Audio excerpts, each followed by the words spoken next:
ভারতকে বলতে চাই, ভারত আওয়ামী লীগ সরকার যেভাবে সংখ্যালঘুদেরকে নির্যাতন করেছে, নিপীড়ন করেছে, তাদের সম্পদ লুণ্ঠন করেছে, সেটির উদাহরণ আর ইতিহাসে দ্বিতীয়টি নেই।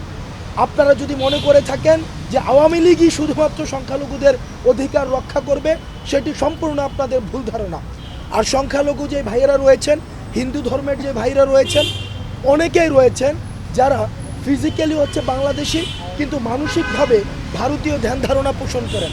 আমরা আপনাদেরকে বলবো, কিছু সংখ্যক যারা এখানে বসে কনস্পিরেসি করছেন, আমরা স্পষ্টভাবে বলতে চাই, বাংলাদেশের সার্বভৌমত্ব অখণ্ডতার প্রশ্ন আমাদের, গতকাল আপনারা দেখেছেন যে জগন্নাথ হল থেকেও কিন্তু আমাদের সাথে ইউনিটি ঘোষণা করেছে। আমাদের বাংলাদেশের সার্বভৌমত্বের প্রশ্নে, অখণ্ডতার প্রশ্নে আমাদের হিন্দু, মুসলিম, বৌদ্ধ, খ্রিস্টান এবং মুসলমান আমরা একসাথে সার্বভৌমত্ব এবং অখণ্ডতার প্রশ্নে আমরা লড়াই করব।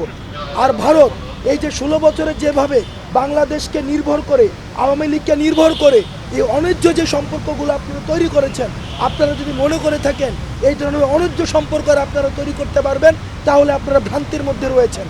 আপনারা খুব, এই যে সরকারটি এসেছে সেটি হচ্ছে অন্তর্বর্তীকালীন সরকার, জনগণের ম্যান্ডেট নিয়ে আসছে, গণ অভ্যুত্থানের ম্যান্ডেট নিয়ে আসছে।